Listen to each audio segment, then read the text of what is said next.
Hello viewers, thank you for joining here. আজি বিশেষ এটি ভিডিও লৈ আপোনালোকৰ মাজত আহিছো আৰু এই ভিডিওটিত আমি গোলাঘাট জিলাৰ ওপৰত এইবাৰ অসম শিক্ষক নিযুক্তি 2024 ৰ প্ৰভাৱ কেনেকুৱা হ'ব পাৰে সেই বিষয়ে কিছু ডেপথ এনালাইসিস কৰিম।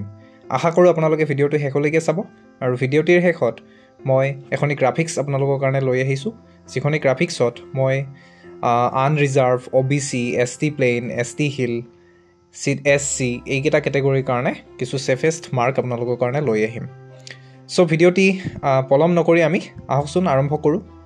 সো পোনপ্ৰথমে যদি চাবলৈ যাওঁ এইবাৰ গোলাঘাট জিলাখন ইমান বেছি ফোকাছত নাই আৰু তাৰ মূল ৰিজন হৈছে গোলাঘাট জিলাত আসলতে আনৰিজাৰ্ভ কেটেগৰীৰ ক্ষেত্ৰত পদৰ সংখ্যা আসলতে মিডল লেভেলত আছে, মধ্যমীয়া পৰ্যায়ত আনৰিজাৰ্ভ কেটেগৰীত পদ আছে। OBC কেটেগৰীৰ ক্ষেত্ৰতো আসলতে মধ্যমীয়া পৰ্যায়ত আপোনাৰ গোলাঘাট জিলাত আমি পদ দেখা পাইছোঁ। ঠিক তেনেদৰে যিকেইটা আদাৰ কেটেগৰী আছে সেইকেইটা কেটেগৰীটো আমি গোলাঘাট জিলাত মধ্যমীয়া পৰ্যায়ৰ পদ দেখা পাইছোঁ।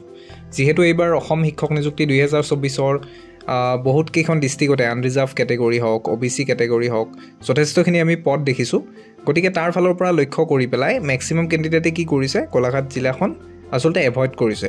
বহুতো কেণ্ডিডেটে হয়তো এবাৰ ভাবিছিল যে গোলাঘাটখন এপ্লাই কৰিম, কিন্তু মেইন ৰিজন হৈছে তেওঁলোকে কি কৰিব, এখন বেছি পোষ্ট থকা ডিষ্ট্ৰিক্ট এপ্লাই কৰিব বিচাৰিলে, হয়তো এখন অলপ মধ্যমীয়া পৰ্যায়ৰ বিচাৰিলে, হয়তো এখন কম বিচাৰিলে, বা হয়তো এখন অলপ মানে ধুবুৰী বা তিনচুকীয়া ধৰণৰ বৰ্ডাৰ লাইনৰ ডিষ্ট্ৰিক্ট এপ্লাই কৰিব বিচাৰিলে। যিহেতু আমাৰ অলৰেডি দুটা ৰিক্ৰুইটমেণ্ট আগতে হৈ গৈছে, গতিকে সেই দুটা ৰিক্ৰুইটমেণ্টত মেক্সিমাম কেণ্ডিডেটে যিহেতু বঞ্চিত হৈ আহিছে, তেওঁলোকে যিহেতু কিছু টেঙৰ হৈছে, গতিকে তাৰ ফালৰ পৰা লক্ষ্য কৰি পেলাই মেক্সিমাম কেণ্ডিডেটৰ ক্ষেত্ৰত কি হৈছে, গোলাঘাট জিলাখন এভয়েড কৰা গৈছে।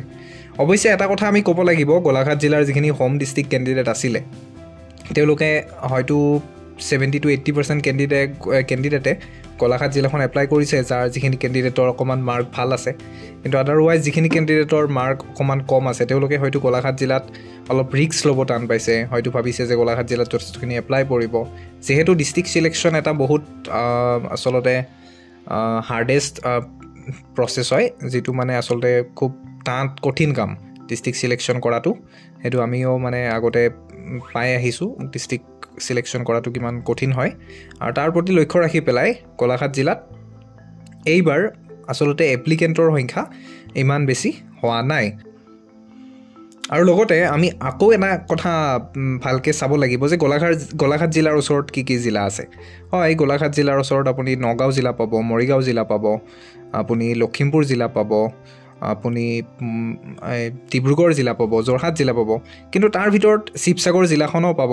কিন্তু তাৰ ভিতৰত এটা কথা লক্ষ্য কৰিবলগীয়া যে যোৰহাট জিলাত এইবাৰ OBC কেটেগৰীৰ কোনো ধৰণৰ ভেকেণ্ট নাই। হয়, যিহেতু OBC কেটেগৰীৰ ভেকেণ্ট নাই, গতিকে OBC কেটেগৰীৰ যিখিনি কেণ্ডিডেটৰ অকণমান ভাল মাৰ্ক আছে তেওঁলোকে এইবাৰ যোৰহাট জিলাত ক্ষমা কৰিব, গোলাঘাট জিলাত এপ্লাই কৰিব। হয়, তেওঁলোকে যিখিনি মানে কেণ্ডিডেটৰ ফিমেল কেণ্ডিডেট হওক বা যিখিনিৰ অকণমান মাৰ্ক ভাল আছে তেওঁলোকে আচলতে মানে বিচাৰিব যে আমি ঘৰৰ ওচৰতে মানে হোম ডিষ্ট্ৰিক্টৰ ওচৰৰ ডিষ্ট্ৰিক্টখনত জব পোৱাটো বেটাৰ হ'ব, সেই ভাবি পেলাই এপ্লাই কৰিব। আৰু দুই এজন কেণ্ডিডেট থাকিব, কিছু কেণ্ডিডেট থাকিব, সেইসকলে গোলাঘাট জিলাখনত এপ্লাই কৰিব। আৰু তাৰ ফালৰ পৰা লক্ষ্য কৰি পেলাই গোলাঘাট জিলাত এইবাৰ আচলতে অসম শিক্ষক নিযুক্তি 2024 এই 24ৰ কাট অফত অলপ প্ৰভাৱ পৰিব।